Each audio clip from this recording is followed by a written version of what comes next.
So, yeah. Good morning. Uh, you can see I'm tired. Last 48 hours I slept for only a few hours. Because Friday I had to rush to Tuni to speak in a memorial meeting. In this one.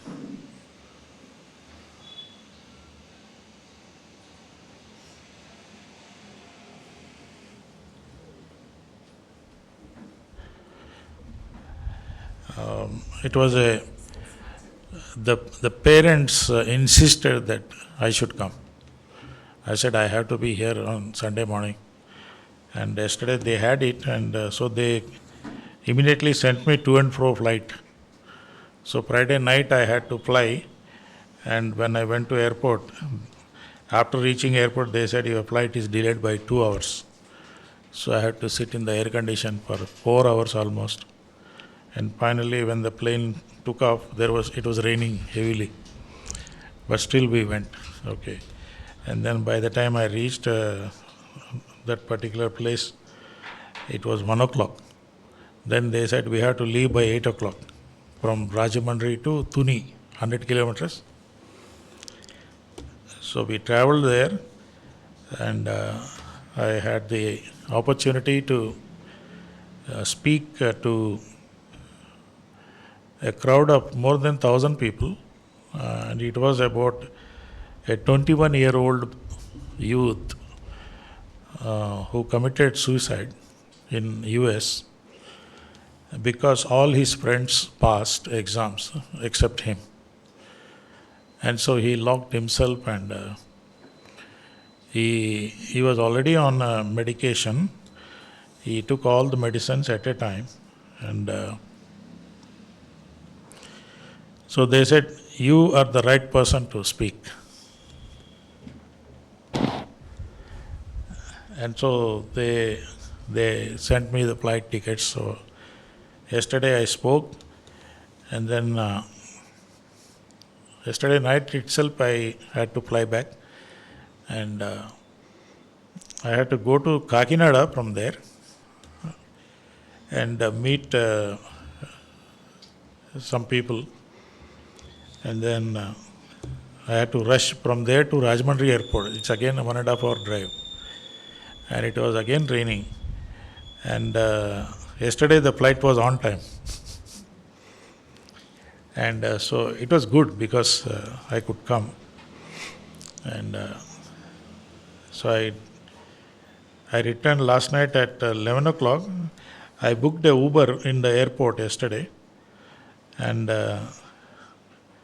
after driving, coming onto the main road, the driver said, sir, your location says Raniganj.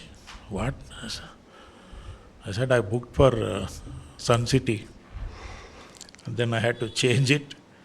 And it was good that the driver told, are you sure that you are going to Raniganj?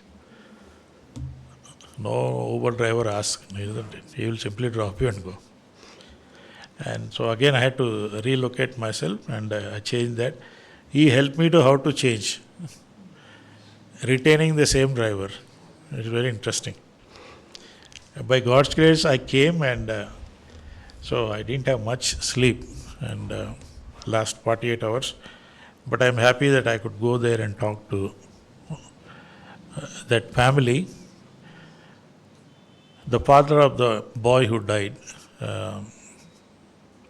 they are well settled in US, and the father of the boy, I met him before he got married.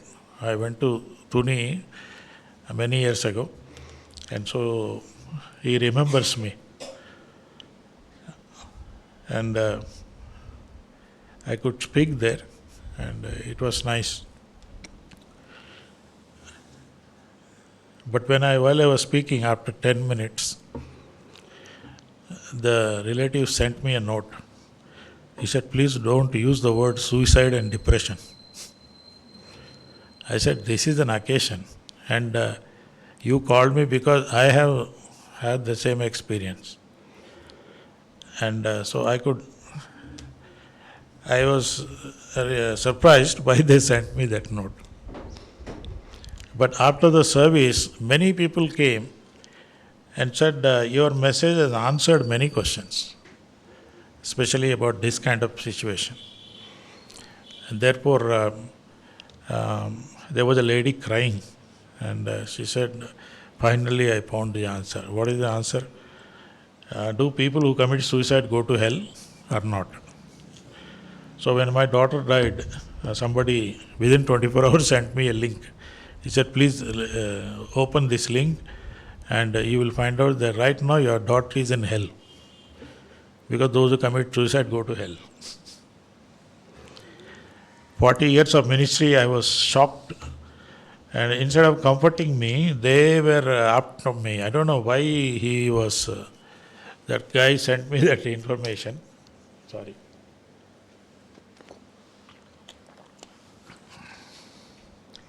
I will, I didn't know how to answer. And somebody called me from US. I don't know that person.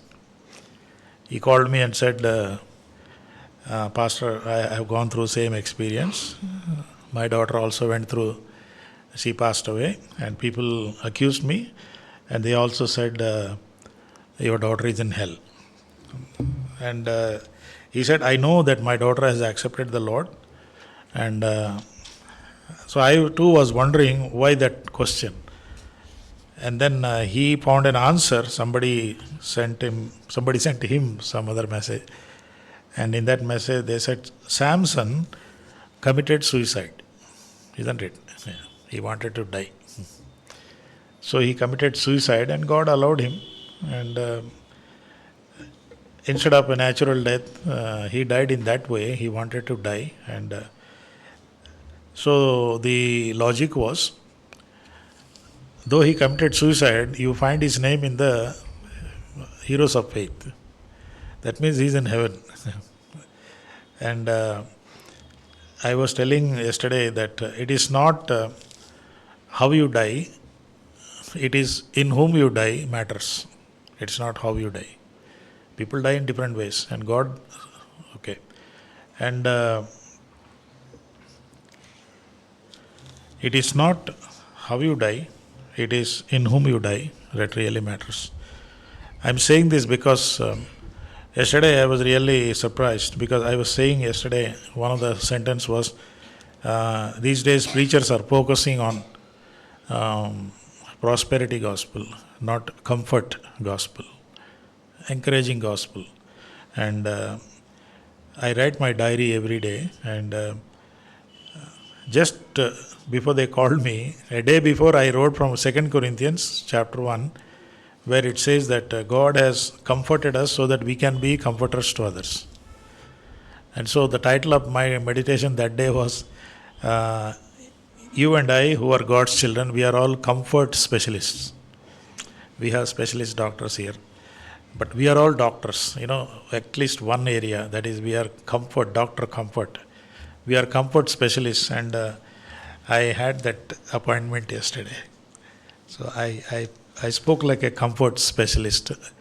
Why do I say this? I say this because the father gave a wonderful testimony about his son. And he says that my son was a flawless fellow. He was a God-fearing fellow. And he was an inspiration to all of us and all that. All those who paid tributes also said good things about him. And so the question is, why good things, bad things happen to, there is a book like that. Why bad things happen to good people? Job has to answer that book, Job, that guy who wrote the book should read the book of Job. Okay. Now we continue the series on end time indicators. Turn with me to 2 Timothy and chapter 3. 2 Timothy chapter 3, and we are doing a series on that. And you said, in the last days there will be perilous times. I repeat this thing. Perilous time means very disturbing times, painful times. You are pained and you may not be cause for that. Like as I told you, the things that happen in Manipur, we are pained by that. We are not Manipuris. We are not there. We are not the cause for that. But things that happen pains us because we see things through the eyes of Jesus. And therefore, he says, in the end time, there will be perilous times. And then he gives a list of his. The first thing is lovers of self and lovers of money. We talked about boasting. We talked about pride. Last time we talked about pride. And then I'm just skipping the blasphemers. I will do it next time. But today I'm doing disobedient to parents. This is an indicator of the last times, end times, that children will become disobedient to parents.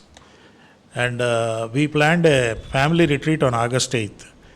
It's a Saturday, and because there was a lot of requests from families saying that please have a family retreat. So we are going to have it, and do prepare and come. Even if you need to apply leave, please participate because it's very crucial. And so as a preliminary thing, I wanted to do this, why children disobey. Very quickly we'll go into that, and these are some of the questions that I faced in my ministry. These are not imaginary questions, these are the questions posed to me when I was pastoring in Visakhapatnam.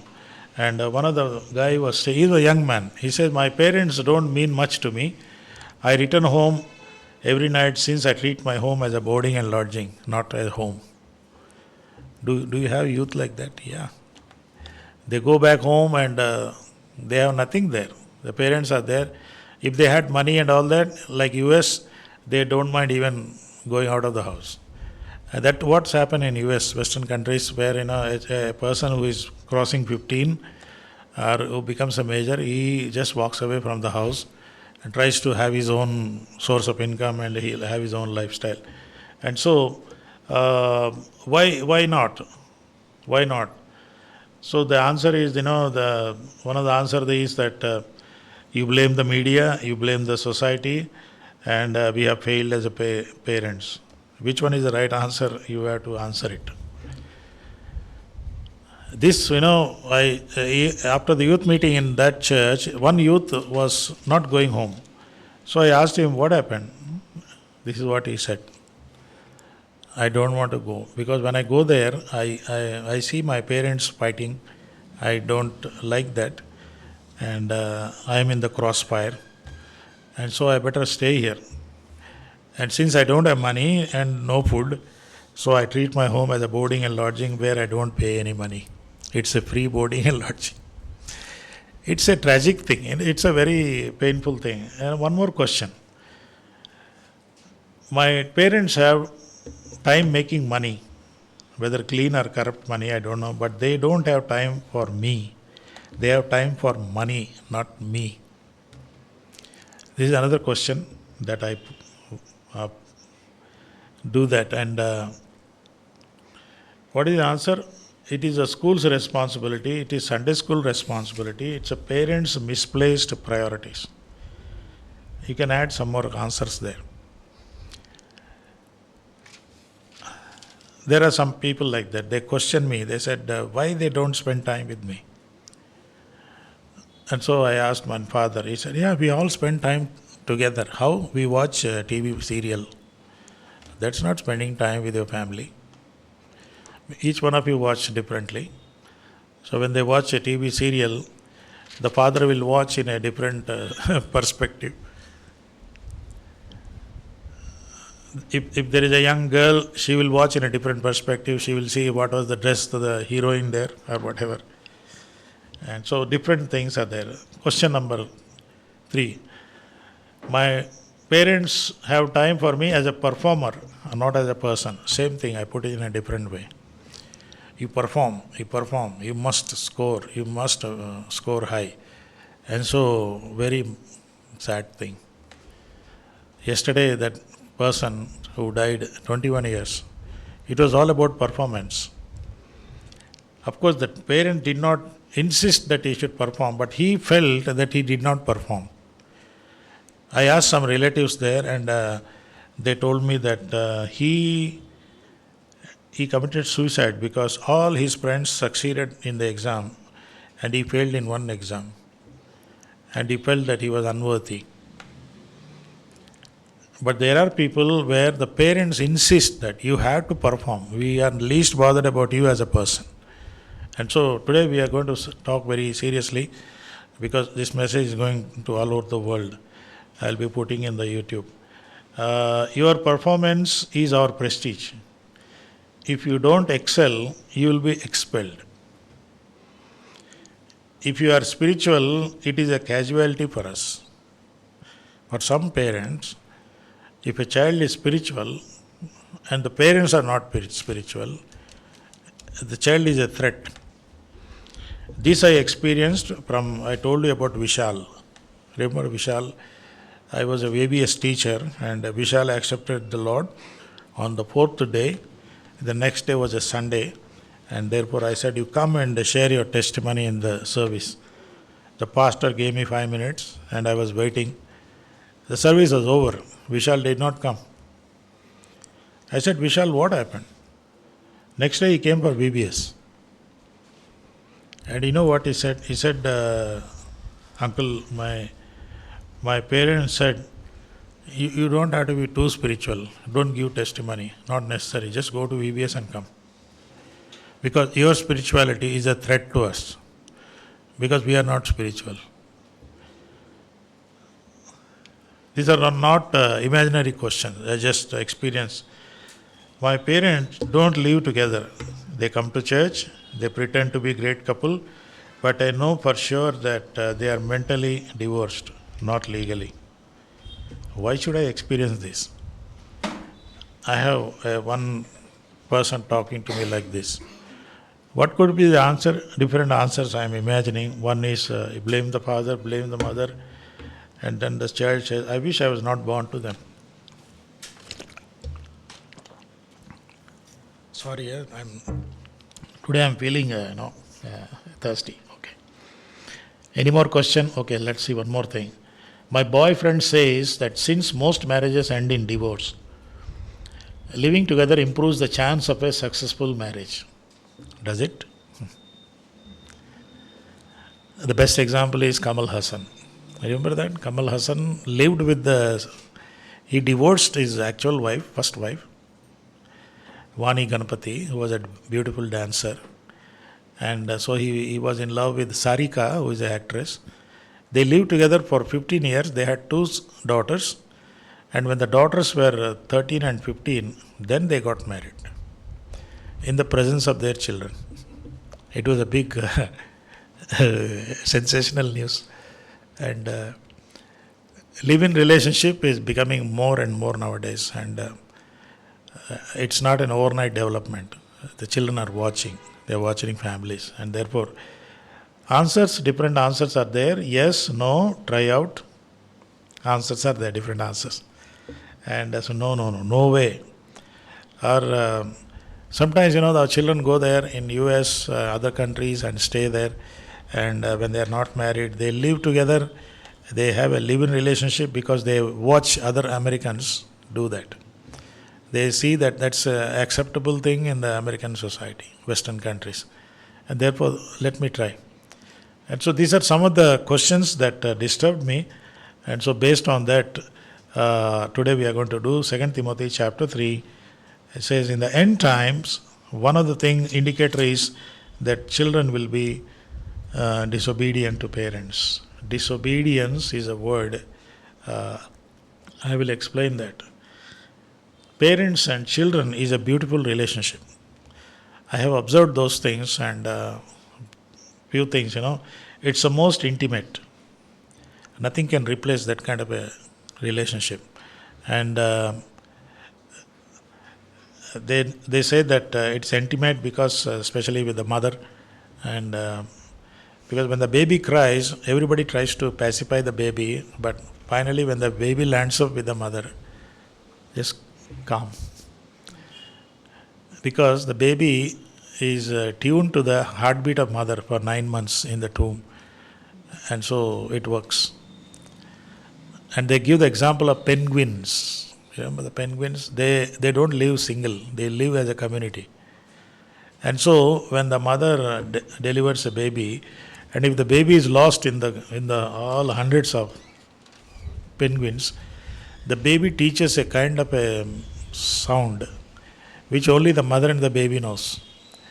And so when the baby is lost, when the baby cries, searching for the mother sends this small sound, and the baby is able to find out the mother, and they are reunited.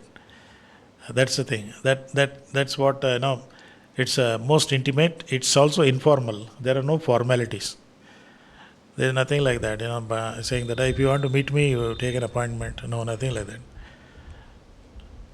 The child says, "Who cares whether you are a big man or a small man, whatever it is, whether rich or poor, I have access to you."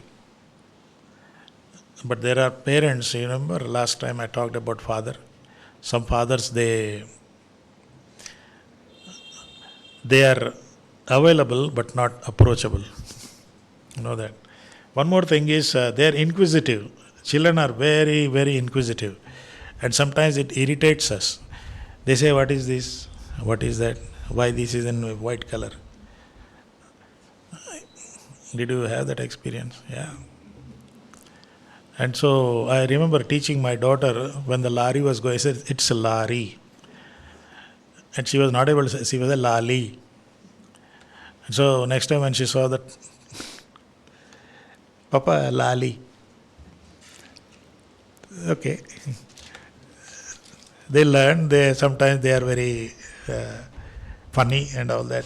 And so they are inquisitive. They keep on asking questions. They, "Why like this? Why like that? Why this curry is in red color? And what is chili?" And different things, interesting things. And so this is where parents need patience. We need a lot of patience. When you become a father and mother, when you become parents, the first subject that you need to learn is patience. Whether you like it or not, you have to learn patience. And so the patience is tested when the children become more inquisitive, keep on asking questions. You need a lot of patience to respond to them. And they are most very intricate. Intricate in the sense they are very confusing. Sometimes they contradict themselves. "Hey, yesterday you said like this. Why are you talking like this today?" They are intricate. You have to have patience to explain to them and all that. They sometimes, they do things that we can't understand. Like I told you, the boy who came, I said, "Mummy, you gave me name. What is my password?" The mummy doesn't know password. She only knows pass. And so they are very intricate, inquisitive, and this is a beautiful relationship of parents and children. One more thing is they are invasive. They can invade your privacy. They can invade anything. They can go and invade the kitchen or deksha, anything. They can invade. They can invade anything that you have. They think, "Edra mera baap ka maal hai." And so when they are invasive, don't feel that threatened, Let them invade you. Sometimes when you both sleep, the children come and crawl over you and do all kinds of things. "Hey, get out. We are married." I say, "Who cares?" And so they are invasive. So allow them. This is a beautiful thing about family. And sometimes they are very innovative. We are really, surprised. They say, "Hey, how did you get this idea?" And so they are very innovative. So don't discourage that. Don't discourage that. I know parents where when children come with some brilliant ideas, "Hey, keep quiet, go and study." And they feel so threatened, And so this is about a beautiful relationship that a family have. And so let us talk about obedience before we talk about disobedience. Because again, I'm going to Genesis. As I told you, oh my, battery, switch on chain.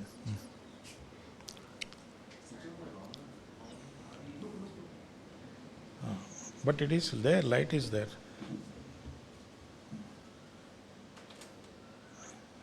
No, the red light is there. Plug.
times, it becomes a habit.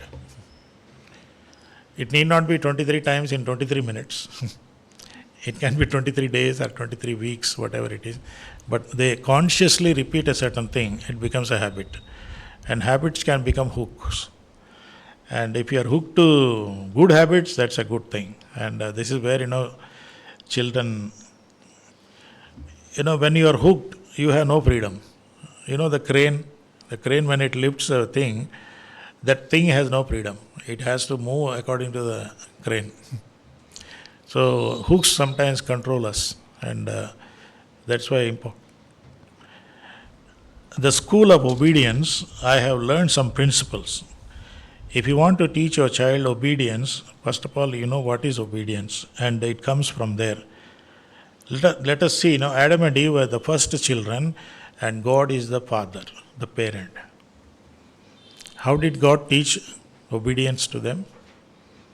Though He made them in His own image, created them, put them, He breathed into them the breath of life, He had to teach them obedience. They did not automatically start obey. Our children don't automatically start obey. We have to teach them some principles from the book of Genesis. The first thing is relationship. God created them. So He established a relationship. He breathed into them the breath of life. So relationship started. You have your own relationship. Even after you are disconnected from the umbilical cord and all that, you have a relationship. And that is very important. If children have to obey you, focus on relationship. Because I posed those questions earlier, the bottom line of all those problems is relationship. All the questions that the children I put in the first 4 slides. It's all about relationship. And relationship levels change, relationships interpretations change, relationship definitions change as the children grow. And therefore, basically the foundation is relationship. Then God gave them responsibility. If you see chapter 1, verse 26, verse 28, God created them, blessed them. What was the responsibility? Be fruitful. 28. Be fruitful, multiply, increase, subdue, and so there is a responsibility. The second thing is you need to interpret responsibility to your child. If you want the child to obey, define what is responsibility. So God gave responsibility here. Very important. So we give responsibility to children, little by little. I remember, my daughter wanted to clean the house. So we paid her some money, isn't it? And so she said, oh yeah, it pays to obey. It pays to do some good things, fulfill some responsibilities. And so it's not about an ayah coming and cleaning up things. Sometimes you can teach a child, okay, why don't you do that? For a change, today you wash your own plate. Okay, very interesting. Right, responsibility. God gave them responsibility. When He gave responsibility, He also laid some rules. What are the rules? If you do this, okay. If you don't do this, and also, here is a garden of Eden. There is a fruit, and the rule is you should not eat a particular fruit. You do not touch that. And so rules are important. Rules are important. The obedience of the rules depends upon the relationship again. If your relationship with the child is not good, they will obey the rules but not wholeheartedly.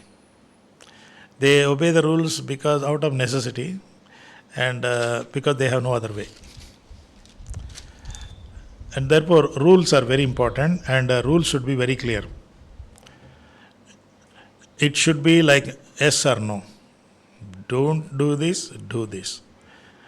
Yeah, it is. You can leave it. You decide, not decide. He said, if you do this, if you don't do this, the rules have to be very yes and no. It cannot be maybe. You cannot tell your child, maybe you can try this. No. Maybe you can try this. No, don't do that. God said, this is it. You should not eat the fruit. You should do this. You should not do this. The third one is you have to review.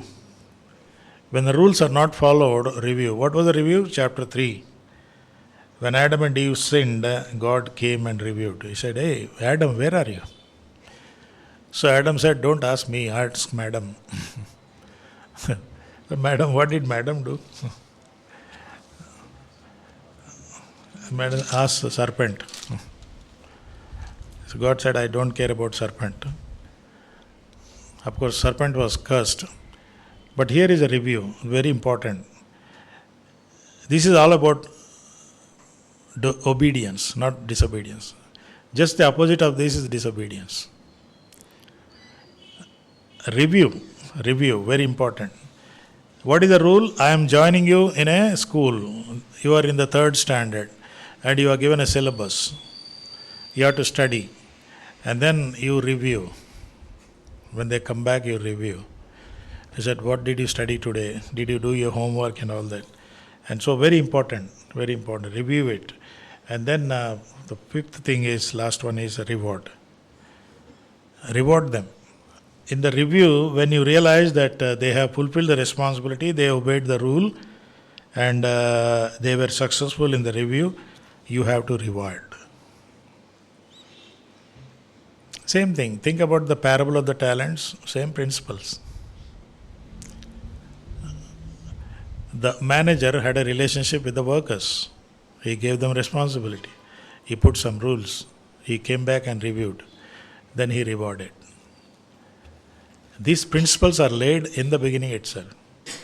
You cannot change them. And these principles are applicable, and you can apply in any situation where 2 parties are involved, where families are involved. It applies to even a corporate world, in a company. Like you join a company, you start a relationship, they give you responsibility. And they'll define the rules, and then they review, and they reward. Man, these are corporate principles already laid here in the Bible.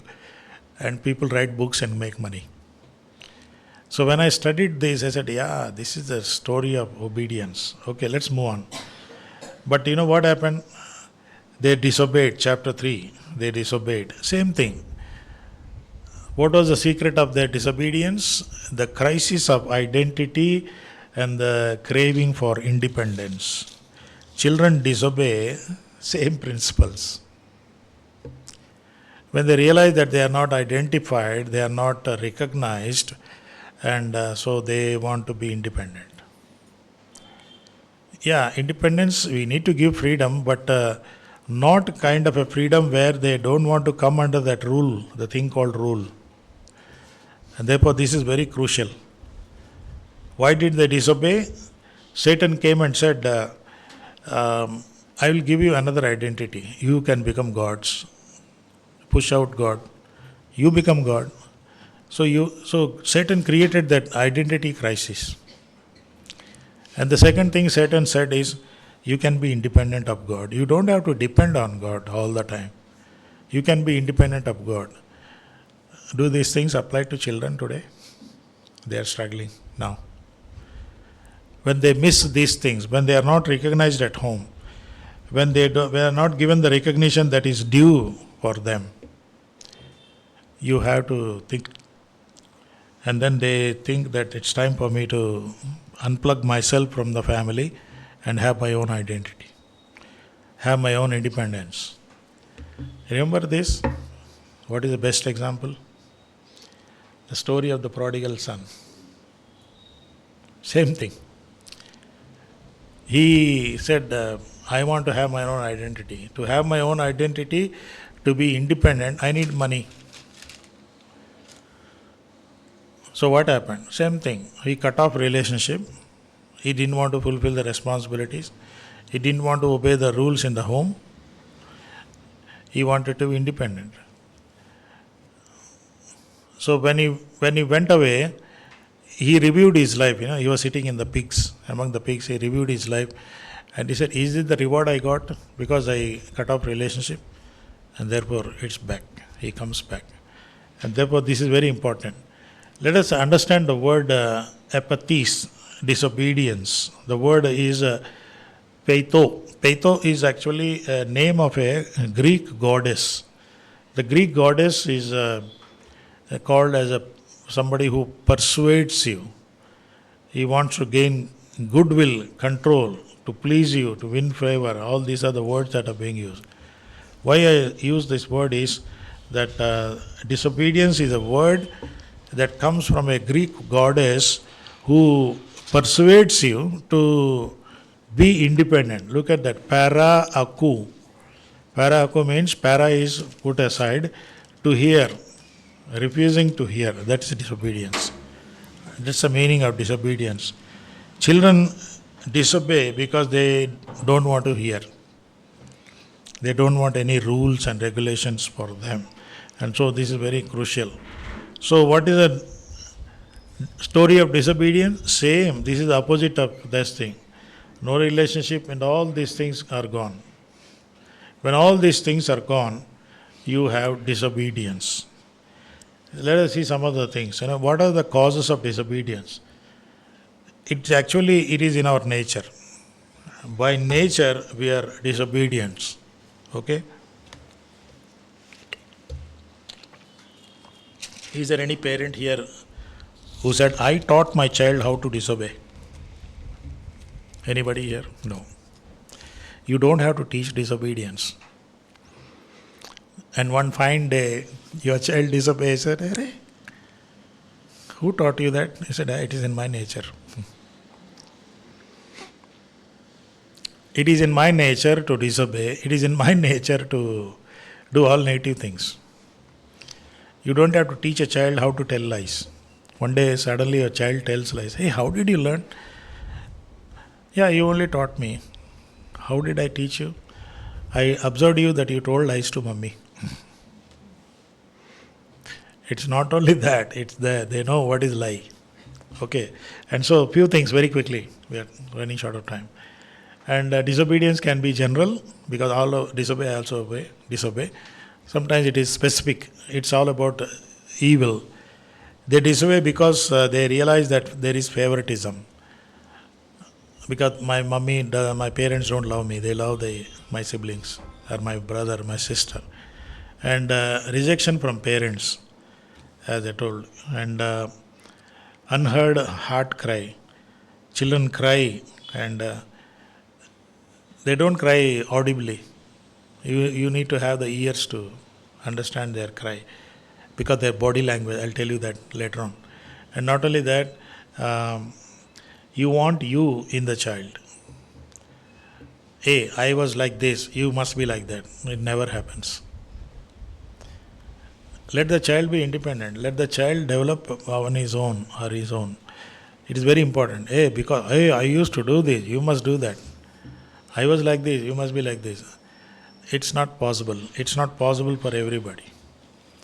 Of course, you can encourage them. So I know in Visakhapatnam, when I was pastoring, there is a family, Nair family, N-A-I-R, Nair family. All of them are doctors. 4 generations. 4 generations are doctors. Now, they encouraged the child. They said, we are doctors, you become doctors. So they said, okay, we'll do that. But you cannot force them. I am like this, you be like this. I am an engineer, you be an engineer. And the child is very poor in mathematics. And you can't sit on his head and say, you must be an engineer because I am an engineer. So this is one of the reasons for disobedience. You can think of that. And some more things, cause of disobedience is there is a need for full-time mothers. And full-time mothers, they say, yeah, but we have to do our job, isn't it? Full-time in the sense, it's not, if you are not doing any job, give time for child. If you are doing job, still when you come back home, it is necessary that you spend some solid time. It is the quantity, no, it is the quality time that's very important. Spending time with the child. And there are career couples, both of them are working, and so sometimes children miss them and they learn disobedience. And a careless couple, Some couples are casual, and then you have a Sunday school becomes like a stepmother. Sorry, Tina. Because I have observed parents talking like that. Arey, Sunday school hai na? So why should I discipline my child? No. In Sunday school, they don't discipline totally. They may shout, they may scold, or they may do other things, but full discipline comes at home. But parents say that, Sunday school hai na? Why should I? It's not like that. And gadget connections are there. And so when the children are hooked to that, when they are plugged to that, they are unplugging from parents. This is also very important. Academic excellence, they say you have to perform, you have to perform, you have to perform. It doesn't work. He said, I used to score 90%. You have to score 90%. The child said, I cannot. Right, some more things very quickly. Causes for disobedience. I have a big list of things. There is a tradition versus trend. Tradition versus trend. It's hey, this is the trend. The children say, this is the trend. We have to do this. Nowadays, all the young people, they don't spend time with the parents. They don't obey the parents. So why should I obey you? The parents say, no, it is a tradition. You have to obey. So there is always the thing. Perils of prestige. And so the parents are very conscious about their prestige rather than the child's growth. And then pampering is not parenting. You have to pamper, no problem, but there is a limit. If you go beyond that, they go out of your grip. So they expect pampering all the time. This is very dangerous. Pampering should be there, but it is not a substitute for parenting. It's just an occasional thing. My child will never grow. Sometimes they say, hey, you are like this, you will never improve. Your life is like that. When you say that, you may think that the child has not taken it seriously, he takes it. And it works out in the days to come. Don't want my child to grow. Sometimes, when the child is growing spiritually, and they say, oh, no, you can't. Wait. You don't read Bible because we are not reading. You don't go to church because we are not going. So sometimes, this is another thing. External pressure is there. Internal pleasure is there. Pressure is there. Pleasure is there. And then roped to be released. Sometimes we hold the child. But we have to release sometimes. They said, okay, do it. You can't be very strict. You have to allow them to express themselves, allow them to say some things which may shock you, but you should be able to take it. Like my daughter, one day she came and said, today I saw one guy, I had a crush on him. I said, how nice. She said, how dare you say that? You come home, I'm going to teach you a lesson. No, not like that. Let them express themselves because you know your child. He said, you cannot say that. You cannot say that. Sit in the church, close your eyes, don't see anybody. They said, I better sit at home, no? Very important. Disobedience, different causes of disobedience. Okay. The causes of disobedience, some more things. I talked about this man, the father, poor father, Last time I talked about, very quickly we'll go into that. His children disobeyed because this man was too busy. He had no time for children. And he was too dull. He did not respond quickly. And then he was too slow. By the time he responded, it was slow. And then he took it very easily. People came and said, your children are disobedient. Right in the church, they are doing all kinds of nonsense. He said, it's okay. Sometimes parents, I heard them saying that, Arey, Javani ka samay hai, no problem. They're young people, let them enjoy, no problem. That's sometimes it's dangerous. And then finally it was too late. By the time he wanted to do something, they were dead. And then because they died, he also died. What a tragic thing, right? How children display disobedience, there are different expressions of that. Sometimes they do it verbally, sometimes they do it non-verbally, They do it with an attitude. They do it with a reluctance, and they go into isolation, and they degrade themselves. I said, "This is me. I'm good for nothing. I'm good for nothing," because you said that. Dad told me that I'm good for nothing. Yes, I'm good for nothing. This is very dangerous. These are some of the symptoms of disobedience, and they pretend to be obeying, but they are not. And they sometimes they become silence, violence, or silence. Two extremes. They become so violent. Otherwise, they'll go into hibernation, a computer language. They go into sleep mode. Very dangerous. Not only that, they begin to self-torture.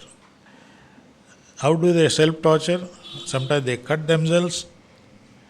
Sometimes they torture through drugs, addictions, and other things. And then some more things is the retention. When even after correcting, they continue to retain. They said, "I will be like this. I will not obey." So these are some of the symptoms. Some more things. They become abusive.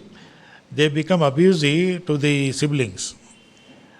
If the siblings are younger and this fellow wants to beat the sibling because the parents has been, because of the parents.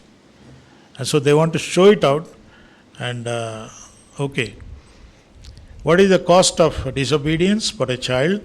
Separated life, self-propelled life, self-glory life, shipwrecked life, shortened life, like Absalom and prodigal.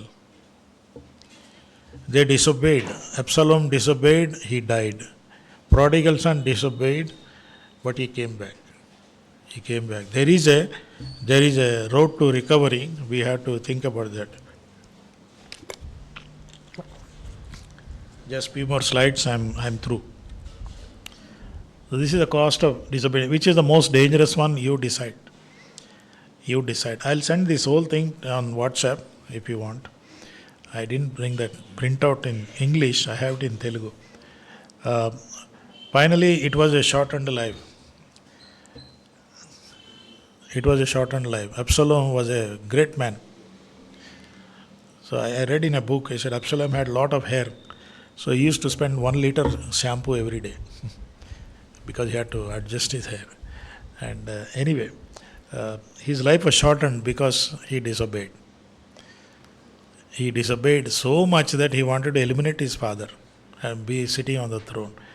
And so what is the solution? Very quickly, is there any solution? Solution is the same thing. Check your relationship. Same 5 principles. Come back to those 5 principles. Why your child is... so go reverse. Why I am not able to reward my child? Because he is disobedient. Why I am not able to do that? The solution is that review rules, responsibilities, and relationship. Finally, it comes to again relationship. So check your relationship with the child. Why the child is disobedient? They go into hibernation, they go into lockdown, they self-lockdown, and therefore, solution is that admit when it is exposed. The child should be able to admit, and you should be able to admit that, it is me, because of me he is disobedient. These principles, they apply both to things. Ask for divine help. You ask as a parent. You also make your child to ask Jesus to help you. Don't argue. Even if the child is counter-questioning you, arguing, you don't argue. When both the argue people, there is no solution. It requires a lot of humility for the parents to... Okay, let me go there. Accountability must be taught. You can't simply put rules and leave them like that. You have to question them, accountability.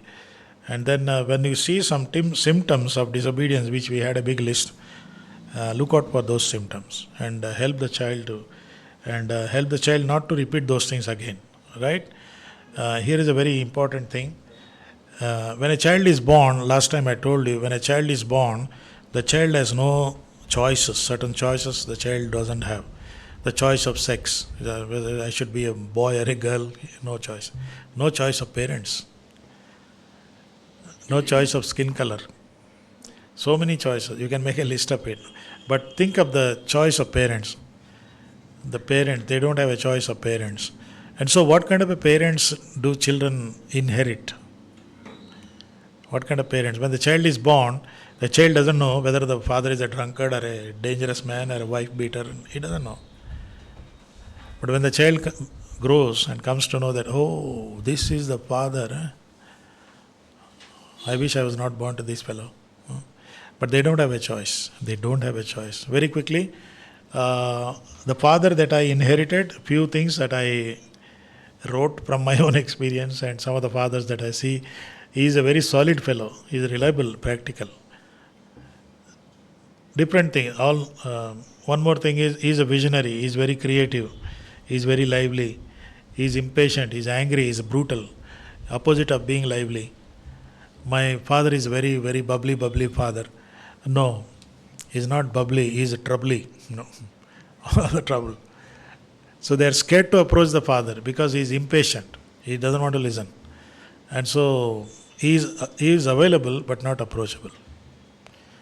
One more thing, yes, lazy, dull, inactive, and workaholic.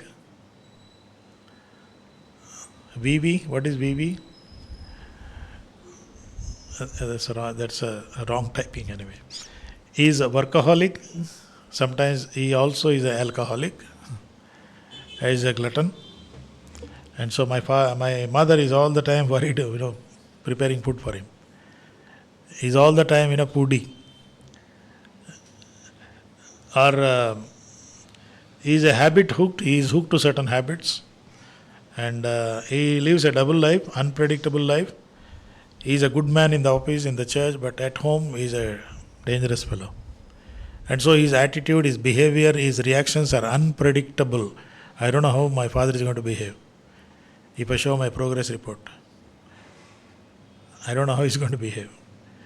And so, when the child grows up,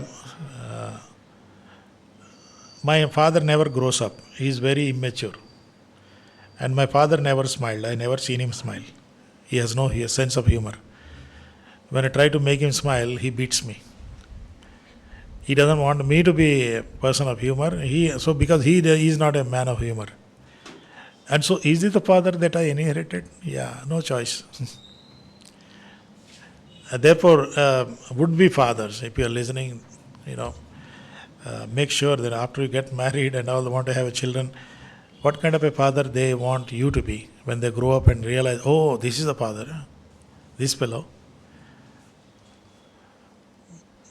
And they have no choice. They can't disconnect with you. They cannot say, you are no more my father. They cannot say that.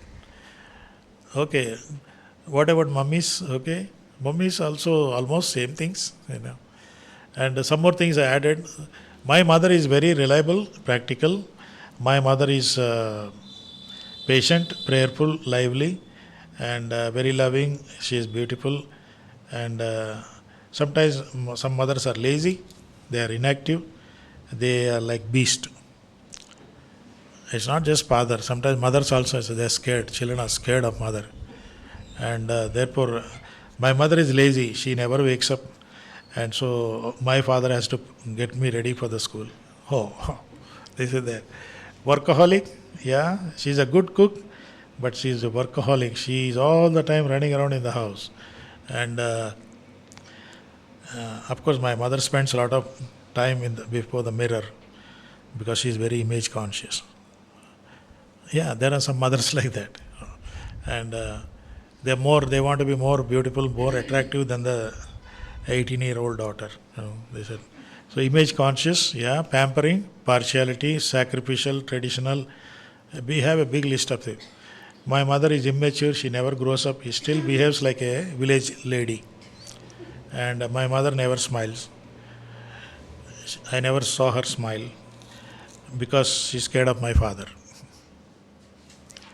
So you have a big list of things. There are some good things, bad things here. And though the child has no choice of the parent. And so when the child grows up and say, oh, this is the mother I have.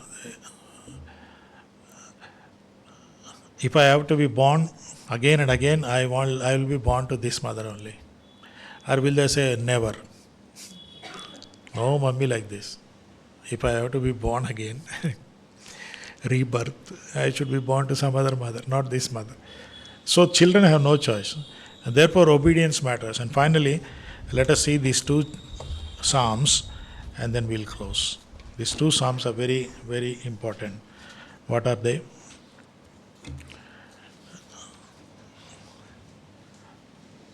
What you received, child that you received, and how to handle that child. This helps in obedience. One of the reasons for disobedience is this. We don't understand these two psalms. I like, sometimes when in some meetings, they don't read only 127, they read both together. This is very important. And therefore, uh, verse 3 says, children are a gift. They are not just biological products, they are gifts. And gifts are not, you don't deserve it, but God gives children. They are a reward.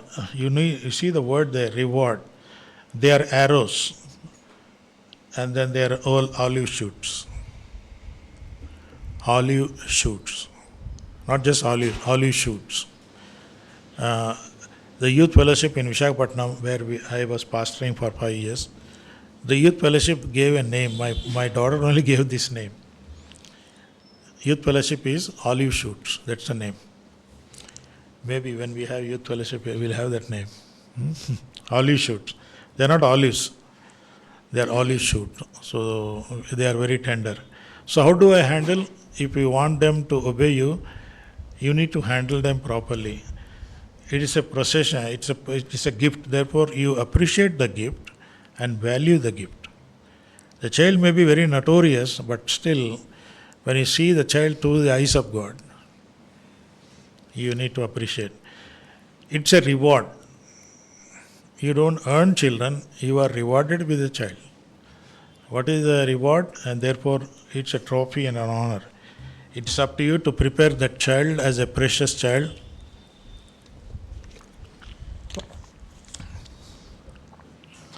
Today I'm taking more time because it's in my heart to help. You can't simply say my children disobey. There are many things that the Bible teaches about that. They are a trophy and honor. So, where do you keep a trophy and honor? Trophies and other things. Where do you keep? Just above the gas stove? No, not in the kitchen. You have a bucket in the toilet. You don't keep it on the TV, isn't it? It is in the bathroom only. I see that some children, some parents treat the children like a bucket in the bathroom. They hate them, they don't like them. But Bible says they are a trophy. It is up to you how you bring that dignity and honor to the child. The child cannot make it by itself. You have to bring that. And then the fourth verse says they are arrows. The arrow is a sharp thing and it has to hit the bullseye. Remember the arrow? What are the parts in the arrow? You have the bow and you have the string and you have the arrow. What is the use of a bow when there is no string? What is the use of a string if it is not tight? It has to be tight. And then only the arrow will go. Imagine the bow is 1 meter and you have a 2 meter rope. The bow doesn't fit in that. And therefore think about that. Because once you release the bow, in video you can rewind, but not so in real life. Once you release the bow, it's gone. And therefore aim what you want to aim for your child. When the child disobeys, it's because you have not released it properly. The child cannot have its own self-release. The child must be released properly. Okay? And see that the child has a purpose. That's why Proverbs 22:6. Train up a child in the way he should go. Same thing. Train up a child so that the child can be released properly. And then finally, even in the bow, if the arrow is only 2 inch, can you use it? So the child has to grow. At a certain age, when the child grows, when the child fits in the arrow, you know that. You know when the child should be, working on that. Otherwise, they will disobey. And finally, they are olive shoots. They are very tender. Nurture them properly. Nurturing is very important. There is a difference between nurturing and pampering. Nurturing is different. Pampering, once in a while you can do, no problem. But nurturing should be consistent. And in the nurturing, you need to do some pruning also. That pruning can be painful. Certain times you need to cut certain things in the child's life. It will be painful, but later on the child will not regret about it. I remember, I introduced that thing in BHL church. When a person celebrates 60 plus birthday, I tell the children, what did you learn from? You pay tributes to your mother while she's alive, not after the memorial service. No, because they don't live to listen to all the good things that you talk about that person. So I introduced that, and it was very wonderful. There were two girls married, 25, 30 years, and they came for a mother's birthday. She was celebrating her 70th birthday. I said, talk about your mother. They started crying, They just wept like anything, like a babies. He said, now we realize all the things that they put in our lives. It was painful then, but thank God, So it will be painful, but nurturing and pruning is very, very important. Now you understand that in the end time there will be children of disobedience. And disobedience is not a recent thing. It is there right from the Garden of Eden. God is the father, Adam and Eve are the children, and you have the principles of obedience and principles of disobedience. Let us pray. We know that Jesus obeyed his father, his mother. The Bible says that he stayed with them, he obeyed them. So Jesus sets a rule, a model for us. So check your relationship with your child. Very important. It requires a lot of wisdom for us to sustain that relationship. As the children grow, the relationship is redefined and redefined several times. The child will redefine, you may redefine, but come to a common conclusion. If the definitions are clashing, there is no growth. The only outcome will be disobedience. We are living in a world, we are living in the end times where one of the indicators is disobedient to parents. If you have a child who is disobeying, first of all check whether you are obeying your Heavenly Father as a child of God. Then you have the right to help your child to obey. Jesus, we want to thank you. Thank you for the word that has come, Lord. Help us to obey you. Help us to obey your word. And help us also, give us patience as parents to teach our child obedience. And also help us to show obedience in our own lives to you, Lord. Thank you. In Jesus' name, amen.